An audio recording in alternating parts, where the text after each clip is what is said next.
Good afternoon and good evening, everyone, and welcome to another installment of the Council of One's Babylon 5 review. And as always, I'm your host, the Ambassador, and with me, as always, I've got my two fellow council members, Fiona Wolf and Mounds of Elysium, and we are waiting to see if Zod Rider and Lord Koj will be joining us, but glad that you all are here today. And as always, make sure you smash that like button and share this stream out with all your fellow B5 friends and tell them, get on over here to the party. And today we are going to be doing a breakdown of the episode Ship of Tears. And this is going to be a very interesting discussion. And Fiona, Elysium, as always, it's a pleasure to have you along. How y'all doing? Pretty good. It's just been a busy week. It's always busy weeks, but that's okay. Mm-hmm. And I've been trying to look busy and stay out of trouble. Okay. Elysium. Okay. Anyways, and to everyone that is in the chat, of course, Fiona Wolf, Mounds of Elysium, already said hi to you, so hi. And of course, Shadow Vessel and Bureau 31, as always, good to see both of you. Glad you're here today. And, I've kind of done my intro spiel, so let's get into the episode, Ship of Tears. And this, honestly, this is an interesting episode because we get a little bit of a different perspective on one of our favorite people we love to hate, and that is, of course, Mr. Bester of the Psycor. And of course, we get a fairly big revelation in terms of some vulnerabilities to the shadows. They're not as seemingly all powerful as they appear to be, at least in terms of their ships. So, that being said, Fiona, Elysium, there's a lot to dig into. So, where do you want to begin? Besides Ivanova always wanting to wound him a little every time he comes on the station. I can wound him a lot. Yes, this is true. To quote Sheridan, is that I'd like to throw him into, no, under the brig. Yes. But if I remember correctly, it's this time he manages to contact them through the Star Fury, and Sheridan won't go direct line of sight with him, and it's like, okay, fine, we'll pull you in. Yeah, pretty much. He's like, because Bester remembers from last time that Ivanova nearly killed him, kind of. Yeah. He he quite literally kept his distance away from B5. And he's like, I'm not going to take that chance again, because he's like, I had a sense of my well-being being in danger.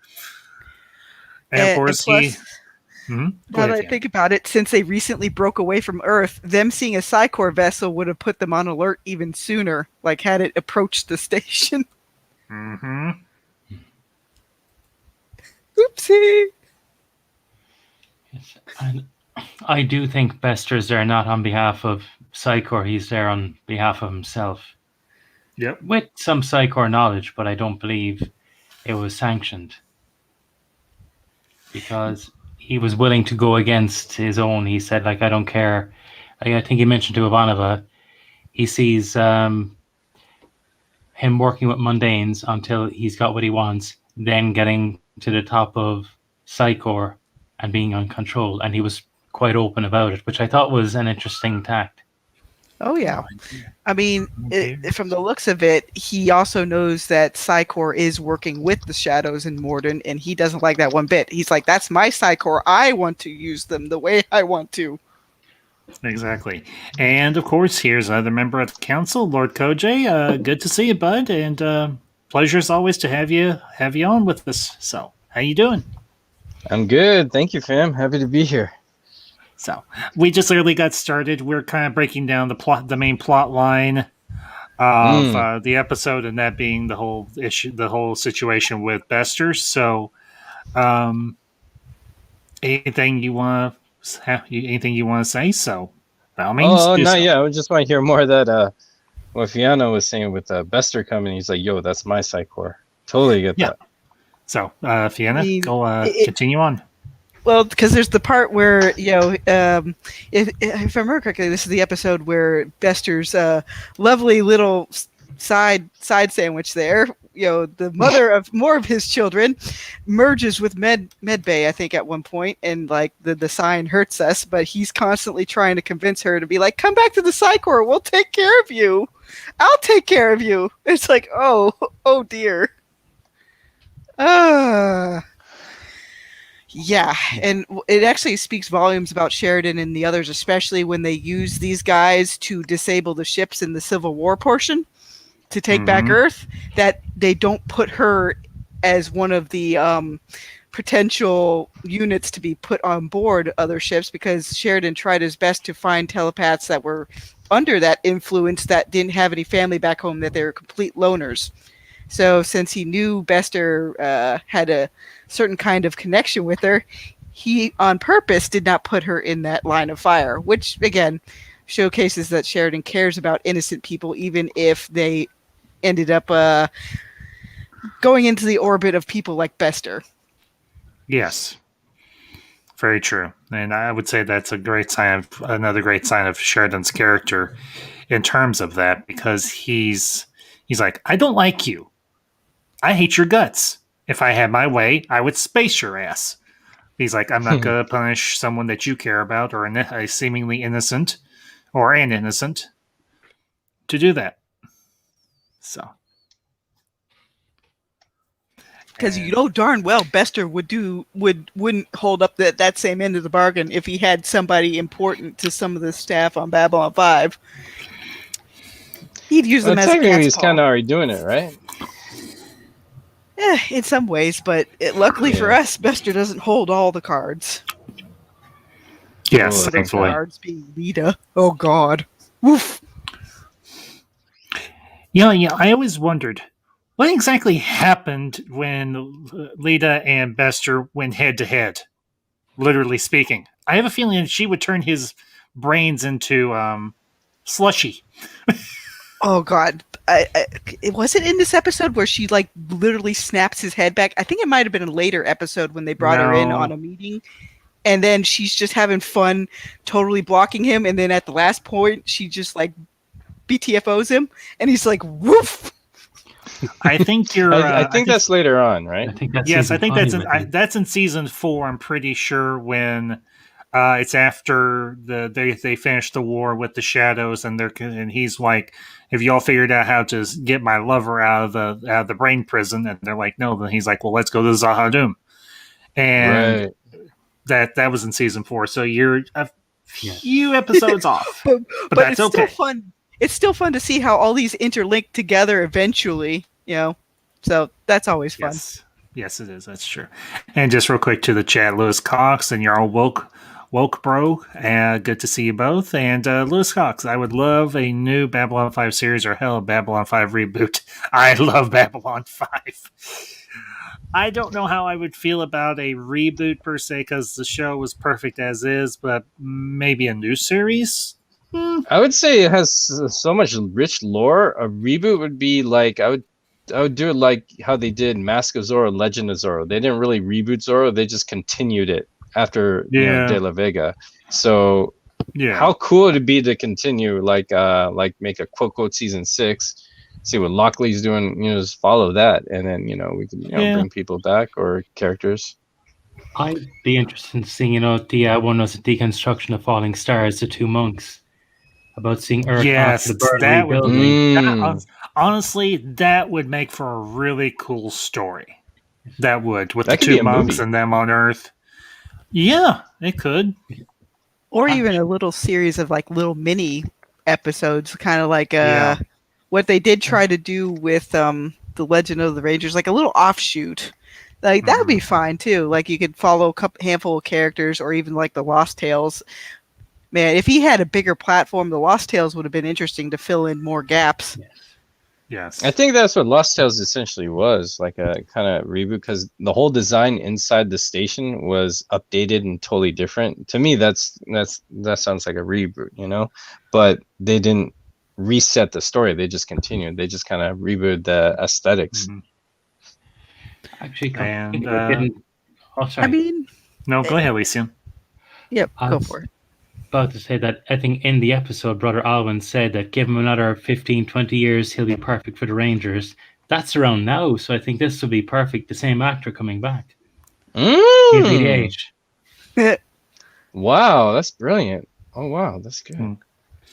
And just real quick to the chat, Colin P. Smith. Colin, it's been a little while since we've seen you. Glad you're here today. So, and Bureau 31 brings up an interesting idea, a mini series about the Dilgar War. Yeah, that could have potential even.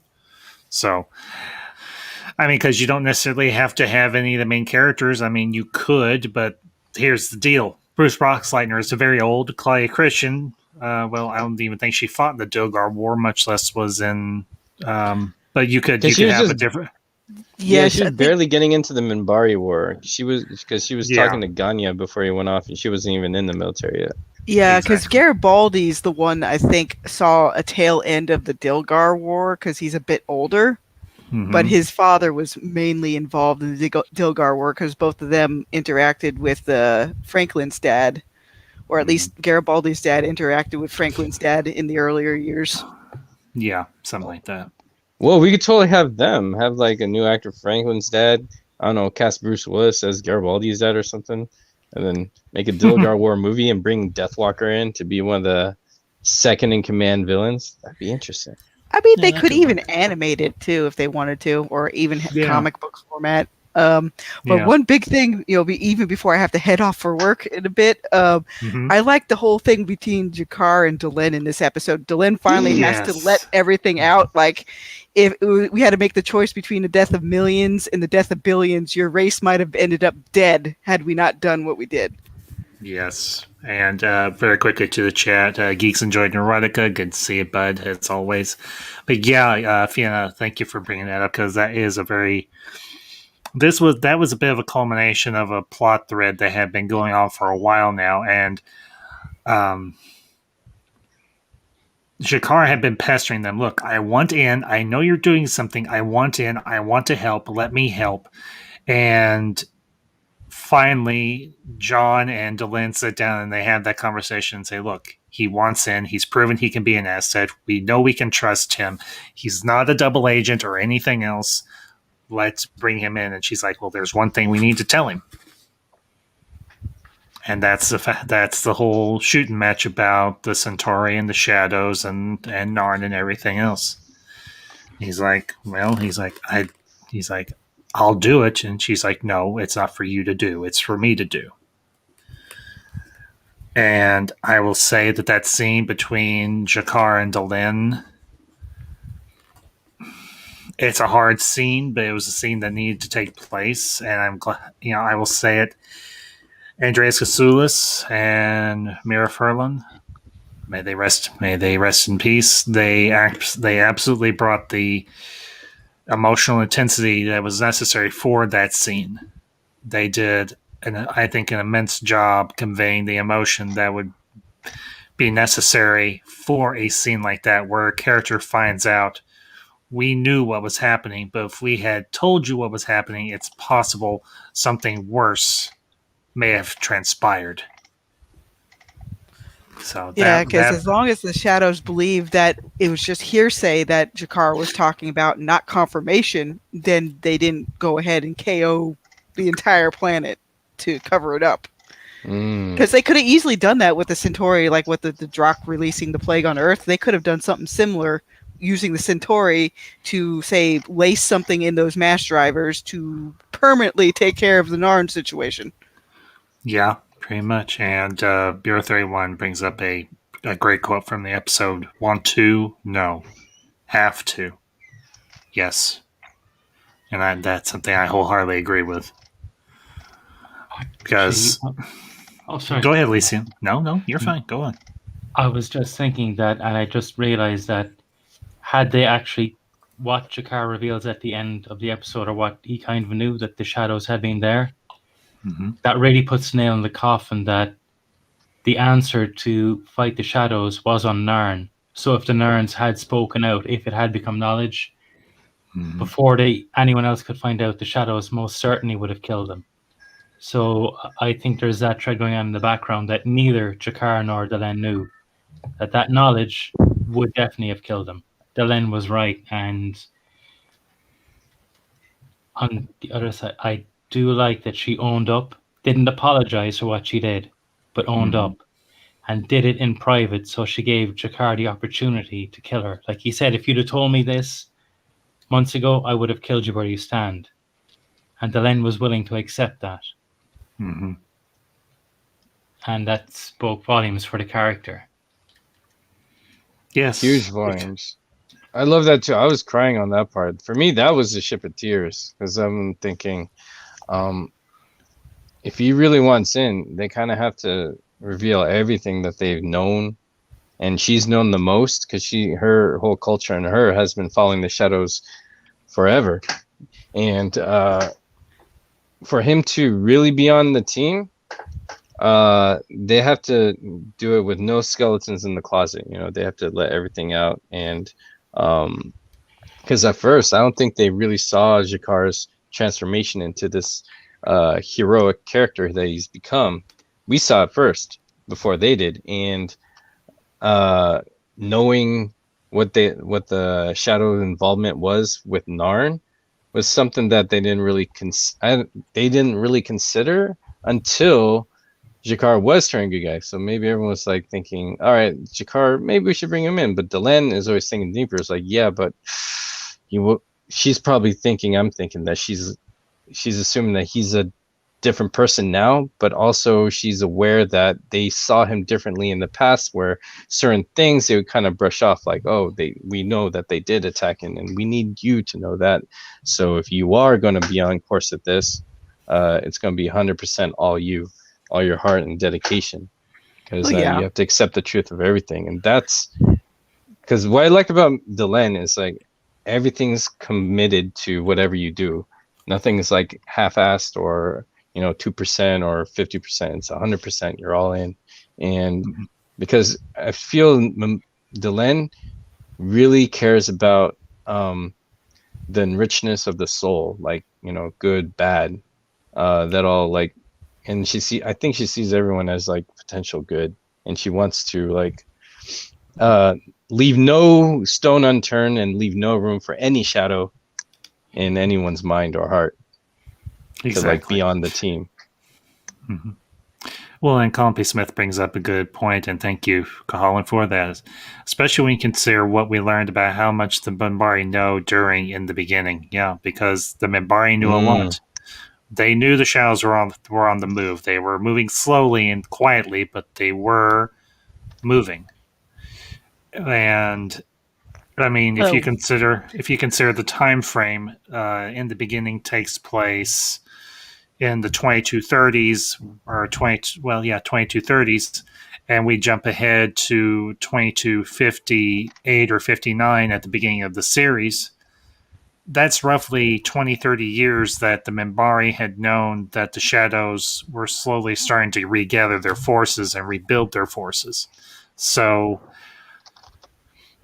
everything that Delenn told Jakar there was everything that she knew, everything she had. Well, that, and they did remark at some points that the shadows learned from their mistakes last time, and they were moving a lot slower.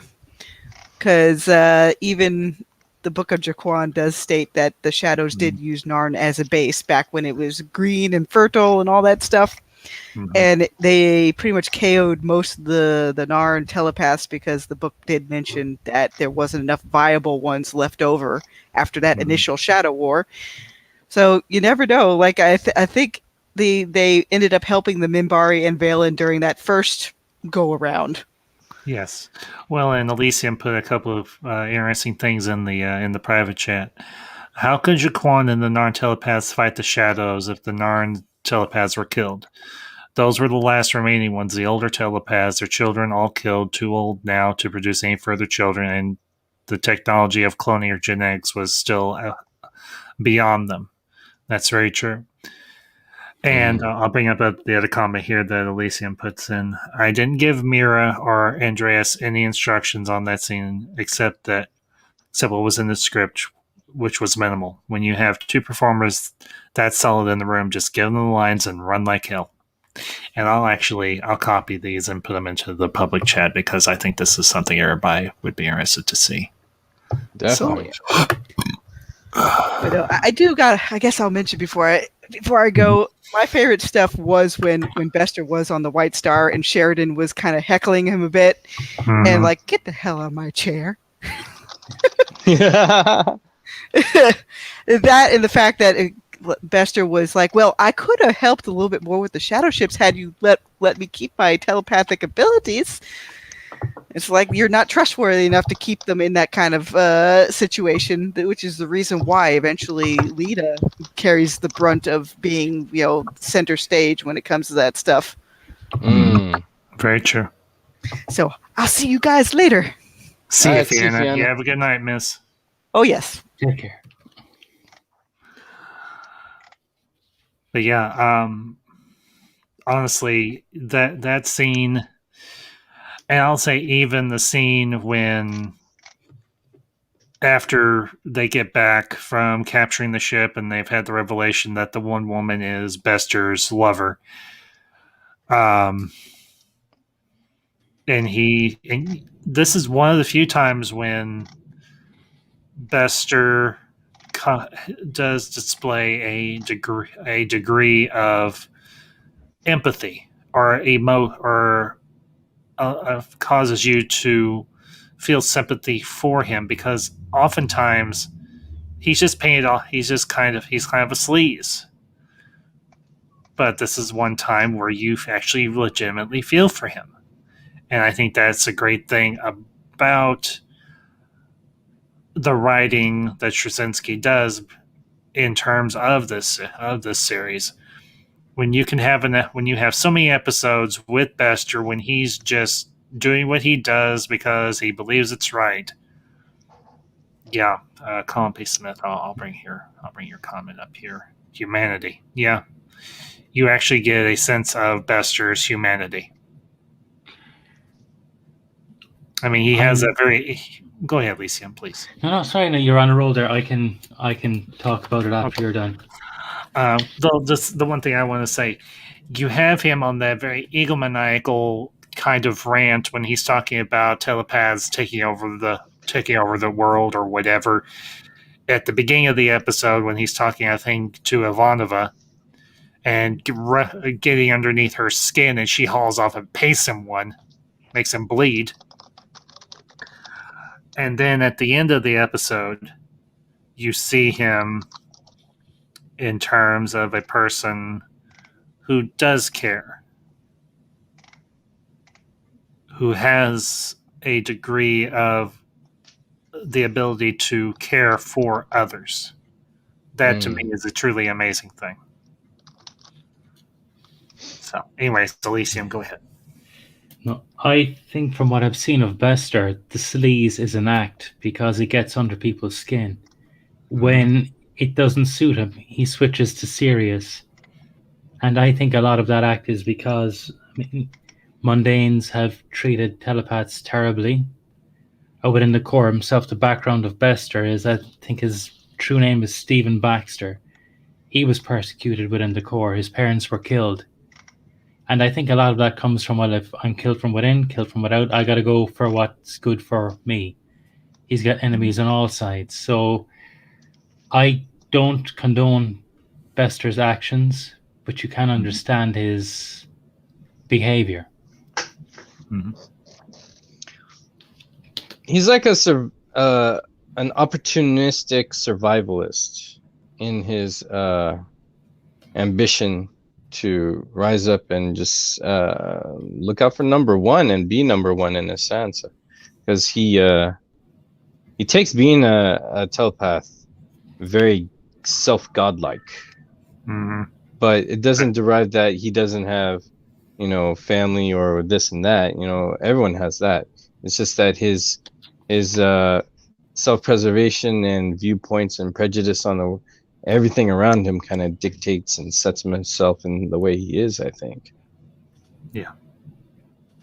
And Elysium, you brought up a good point. He plays the sleazeball very well because he knows it'll rub people the wrong way. But at the same time, it could be perceived as an act that I think as you mentioned, he was wronged in the past. He was messed over, so he kind of adopted that persona to protect himself. But I think, unfortunately, at times the false persona overrides the better parts of himself. Right. Kind of like he's spent too much time with this poker face because he's already kind of decided who his enemies are. Yeah, and I think as Lita mentions later, he does a lot of deathbed scans, and they said a lot of the best of them went. I think a lot of the best of Bester was lost within his mask. Mm-hmm. Because they said that he's. Oh, sorry, go on. No, go ahead. I finished. Oh, sorry. I was just going to add because not just he did a lot of those, but they said, didn't she say that he went too far a few times? Like that sounds scary in a way, to where because we see Lita eventually we see what that looks like, that passing into the light, and I'm wondering, did Bester follow someone to the light and get past only so far? But since he wasn't, passing, that maybe something, was lost from him, like, physically, it transcended. And whatever's left is probably the negative stuff. Like maybe he did kind of screw himself up in a way. Yeah, I think that might be true, because if you think about, even for telepaths, them doing like deathbed scans, that can have, I imagine it would have an adverse effect upon their personality or even their abilities, maybe. And it's difficult to imagine being in someone's mind so many times when they're close to death. What could that potentially do to a person? I think we do see the adverse effects it can have on a person in terms of Bester. I mean, I would be interested to see. I would be interested to see what type of person Bester was before he did all that stuff, and see if maybe he was a different person once upon a time. So, and I'll bring up Colin's comment here because it's actually pretty appropriate. He looked into the abyss, and the abyss looked back. Yeah, if you look into the abyss for too long, the abyss will look back and will consume you. I think is how the quote goes. So. I think this was in season 2. You see Bester doing a deathbed scan when he was torturing the Blip, the runaway telepath, to find out about the Underground Railroad. Mm-hmm. And I wonder how much was lost there too. He was so fixated on, and I wonder, was he fixated on getting the telepaths back into the core, that he was willing to sacrifice that one guy, so that how much of his humanity was lost there too? That's a good question. That's a very, very good question. And how often does he do that? He seemed very familiar with that method. Yeah, he would be, because as he would probably be one of their experts on how doing death scans, and he might even be attracted to that sort of work. So, but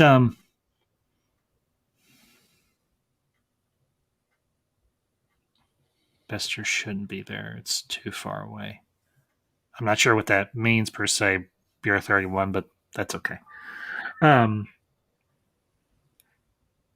did want to dig a little bit into the revelation about the shadow vessels being vulnerable to other telepaths, and Mr. Garibaldi's scene and so on. So, fellas, what do you think?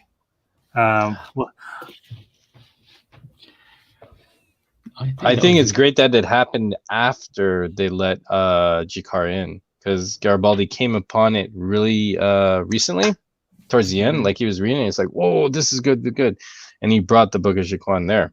But I like that it happened after, because I feel like they let Jakar in out of good faith for who he was, not because they need more from him from the Book of Jaquan or anything like that. And if anything, I think the timing is great and symbolic, because when we let Jakar in, we see the war room for the first time, I believe, right? And then yes, yeah. Actually, this is the first time we saw the war room set. yeah, so it's like the team is complete with Jakar, I feel, and they can now really get back to work. And then by bringing Jakar in, maybe Garibaldi is thinking, I'm going to go back to my quarters. Let me read a little bit more of this book. And then he finds it. He's like, wow, it's like it built more inspiration to find that that ace in the hole, because it works perfectly, because then we have why they have all these telepaths, and then they see, oh, it's because they can have an influence on the shadow ships. And I think it's interesting that's after the Army of Light, that Sheridan's effect on the shadows, that they brought the telepaths in. Mm-hmm. Had he not done it, the shadows may not have been aware, and those weapons, air quotes, would not have been there. Yeah, because here's the interesting thing. This episode very much does center around the whole telepath situation in terms of the universe, because you get Bester's little monologue there in the brig with Ivanova about how telepaths shall take over the world and mundanes shall pass into nothing, and then of course you get the whole situation with the shadows using human telepaths as the central processing centers for their capital ships. And then you find out, because Bester was on the White Star, that shadow vessel did not attack. And then, of course, we get the big reveal that telepaths can potentially incapacitate a shadow vessel. Of course, in a couple episodes, we'll get that confirmed when Lita goes with John on the White Star to confront to confront a shadow vessel. Of course, that'll be in the aftermath of a certain character that we all love's demise, so to speak. But if you think about it, this episode very much is telepath centric, but of course it also, but you have the whole issue of bringing Jakar in, which is a contributing factor for everything that will go on as the series goes forward, because he'll remain as a central figure even after the war against the Shadows ends, particularly with the formation of the Interstellar Alliance. Yes. So, anyway. But he was trained enough to be genuinely shocked and even confused when Byron's people killed themselves rather than go back in season 5. Yeah. Colin, I know exactly what you're talking about there. And I'll bring it to follow up with the comment about Bester doing all those death scans. Humans are not supposed to be in the minds of dying people. Yeah, I think that would be very traumatic, even regardless of the type of death that person has, whether it's a peaceful death or a traumatic one. And actually, it kind of goes to the what is it, in the death of personality, that they have to go into the minds of the killers, people who are about to die, and do the scans. So I wonder, is it similar? I'm getting an error on YouTube here and saying, are you getting the same thing? Everything's running fine on my end. Okay, it might just be my... on my end. We're still live. Yeah, I'm pretty good here. Oh, it's back. Okay. I did want to bring up one other point. We haven't really discussed it. It's a minor point, but the ISN coming back on air.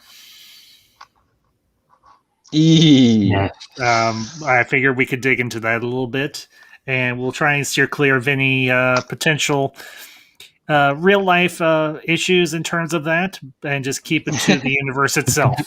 So to put it somewhat pragmatically. Well said. Well said. Your thoughts, gentlemen, on the whole spin of ISN coming back on air, and how you just want to just shake the anchor person. So, oh yeah, oh she was creepy. I'll tell you, I was a waiter a few times, and there's this one girl. She was so mean, and she said the meanest crap like in the kitchen about her like tables and whatever. But when she went there, she had this like big wide-eyed look, and her just under her nose down to her face was this huge smile, big as a billboard. And if you know, it just didn't look sincere. It looked so forced. And I got that vibe from this person, like, hey, we're here. Everything's great. Nothing happened. No one I got that energy, and I was like, oh, this is horrible. It really felt like the control was set in motion right there. I had the actress did a great job portraying somebody that slimy. Right? Oh. She's the sort of thing that would probably work for the cartels.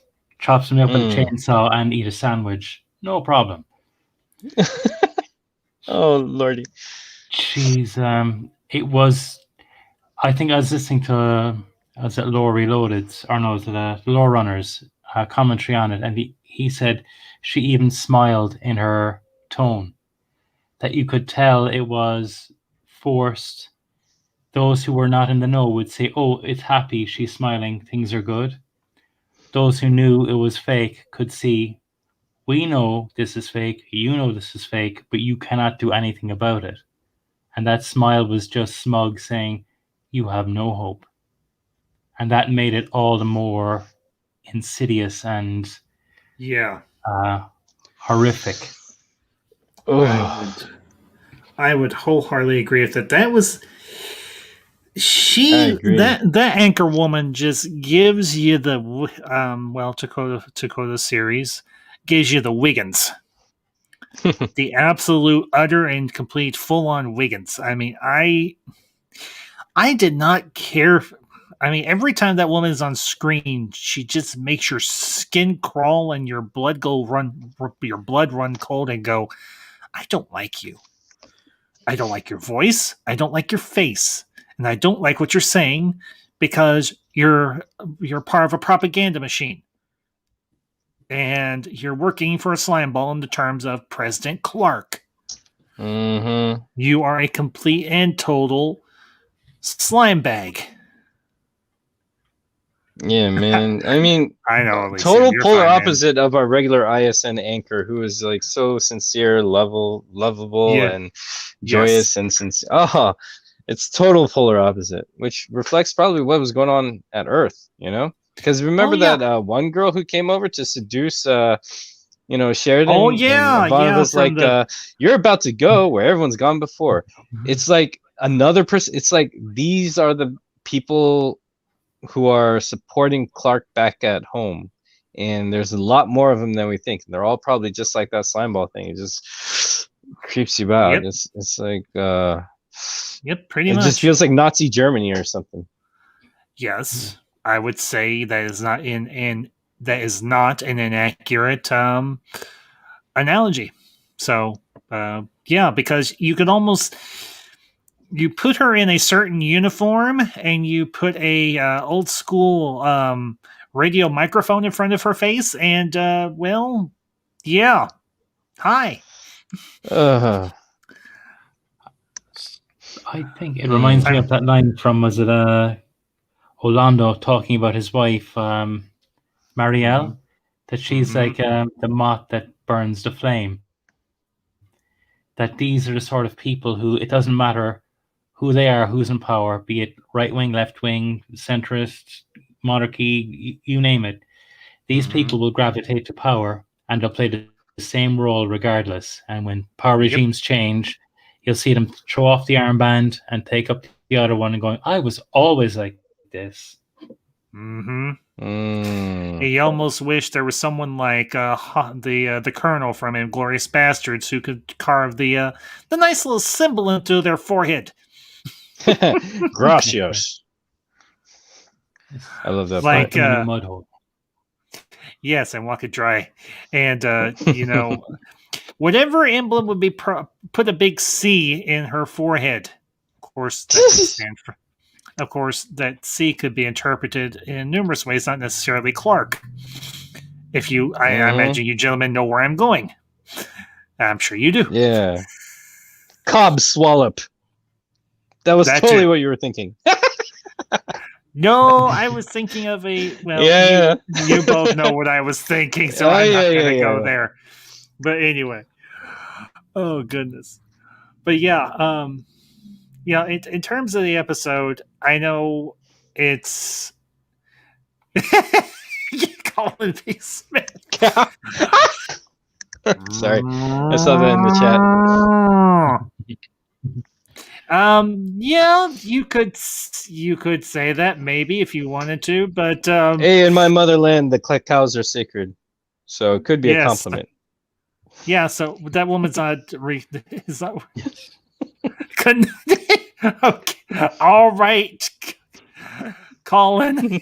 You know precisely what I'm trying to say. It's a derogatory term for a woman's. Yeah, Yes. Exactly. I think we just said it. Yeah, it was very well done.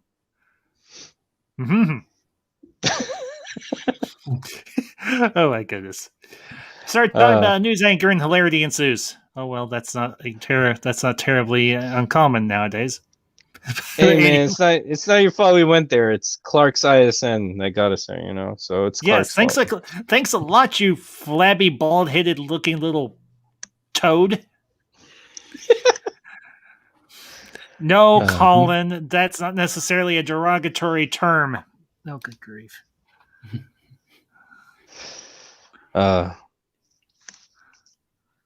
do want to. I was just thinking how interesting the fact that telepaths kind of help pilot the shadow ships, and I'm thinking shadow ships. Did they clarify at some point? Because I feel like they've always been like biomechanical technology. They're bioorganic. It's bioorganic. There you go. Like infection, the guy was all like protect. It's like that. So it makes me wonder that maybe there is no real like cockpit. There's no window. There's no monitors. That the shadow ship's technology actually senses things around them, in the sense that a telepath could close their eyes and scan around and hear minds and all that. So I'm wondering if like shadow ships function on a different way of perception, where they just sense where things are. And then if you're in battle in zero space gravity, that makes you move faster. And if you have like a telepath, that would probably pretty much expand your Wi-Fi or radar. So it's really interesting that they probably function differently, which is probably why they move so differently too. Yeah, well, and how they see things around them.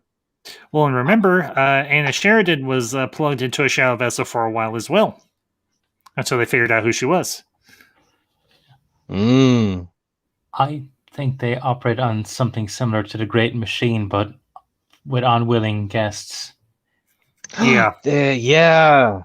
And I wonder, I think I put it in the chat earlier, did the Psychor tell the shadows about Project Lazarus, where people have to relive a horrific moment to control them, which is why you saw the Bester's lover screaming, like, kind of, what the hell are they doing? What's wrong? What's happening?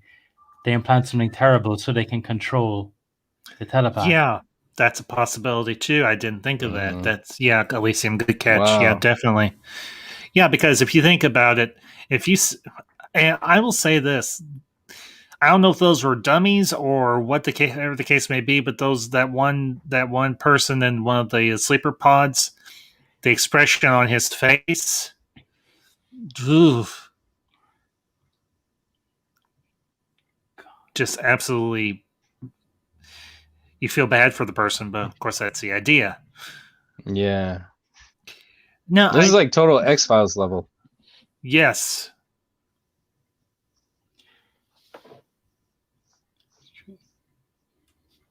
So, well, guys, anything else in terms of the episode that we haven't covered? I don't know, it's I'm trying. weird, but I really like the lighting in this episode because in the beginning we see a lot of there's a scene where Ivanova was talking to Jakar, and then he's the one who's being persistent, and you see this cash shadow over them a lot. And I don't remember seeing it that prominent in that hallway setup before. And it just seems like a real strong contrast of shadows. And I wonder if they did that on purpose with lighting, so that when we get to the war room, it's all bright and vibrant. It's like, hey, this is the room of hope. So watching that, I was wondering if that was on purpose by the director or whatever, or maybe I'm reading too much into it, but I enjoyed that aspect a lot. No, that one thing that they always, because there was a lot of darkness in this episode, like lighting wise, until the end. Yeah, I would agree, and I'll bring up Beer 31's quote here. I thought your patience was infinite.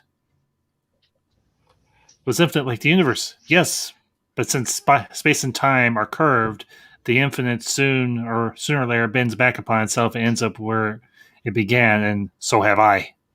I love that quote. So good. Yeah, that's such a good one.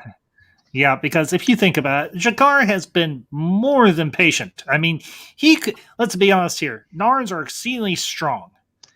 He could quite literally. He could probably quite literally pick up both Sheridan and Ivanova, pin them against the wall, and say, "Look, I have done everything you asked. I have busted my ass. My people have busted their asses. Let me in your little club, or I'm going to toss you around this hallway like a pair of rag dolls." Yeah, I think Narns have the strength of like 4 able bodies in one. Definitely Shikar, because he was able to bench press that one guy who was trying to kill him in season 1, just toss him across, and that takes that's a lot of strength right there. Yeah, that's why he was like, "Hey, how far can you carry him? As far as you like." It's like, yeah. And he did tear apart his bonds, and later when someone who looks rather handsome like the Avatar had him in chains. Yeah, he broke those. Yeah. And we'll probably close up with this one final quote. Some must be sacrificed if all are to be saved. Now I understand that as much about how we got here as where we are going. I think that one sentence is the greatest burden I have ever known. And that quote was given to Shikar from Kosh, because I think Kosh even knew. I think Kosh foresaw this. Yeah. Yeah, more than likely he knew eventually the War Council was going to be formed, and the fact that eventually Shikar was going to find out the truth. Yeah. And I think totally foresaw that earlier on with the when he did the dust to dust. Yeah. I think I'd be pushed to think of another other shows of seasons of shows which has so many superbly written and well-rounded characters. Yeah, Colin, I would wholeheartedly and unbiasedly agree with you. Hence why I've been covering this show since 2019. So, anyway. And back on that dust to dust thing, I'm thinking about it, the way Kosh told him some must be sacrificed for whatever. I think that's Kosh's way of telling him what Delenn told him in this episode now. I think because, Kosh, Vorlon speak in poetic riddles and, hints and metaphors and such. So I think he told, in his way, Jakar what happened, but with Jakar's mindset, I don't think he understood exactly what he meant until it was retold to him in a more common sentient tongue, if that's a way of saying. Common vernacular. Yeah. Thank you, my man. But yeah, you succeed. Thank you. And thank you. It's like this is the final circle of from that dust to dust transformation of who he is to now. And then I think on this part, from now on, here on out, we're gonna see this heroic Jakar tested, and he does great feats to, change the universe and bring peace, help bring peace. Mm-hmm. Yeah, absolutely. It's like his graduation of that change. Yes, I would agree. So, well, I think we're going to go ahead and wrap up here because we've pretty much covered the episode, and another great discussion as always. So, and of course, for everybody that'll catch us on the replay, leave your thoughts down in the comments section and let us know about anything you agreed with, anything you disagreed with, or anything you just thought about the episode in general. And of course, we'll be back next week. Me and the rest of the council are going to be discussing moving forward how we're going to be doing the next as what we're going to be doing going forward. Because as I have mentioned, I'm going to be starting a new job on Monday. So, and I will of course be at work at this time. So I will send out announcements once we have come to a consensus. And either we'll be on the same day, but just at a different time, or we'll be on a different day at a different time or same time. So anyway, and yes, next episode is interludes and examinations. Yeah, very heartbreaking episode. Absolutely. So, but that all being said, folks, you have a great night or a great afternoon wherever you're at. And this is the Council of One saying, Zooty Zooty. Zoot, Zooty, zoot, zoot. Zoot, zoot, zoot. Zoot, zoot. Zoot and a zoot.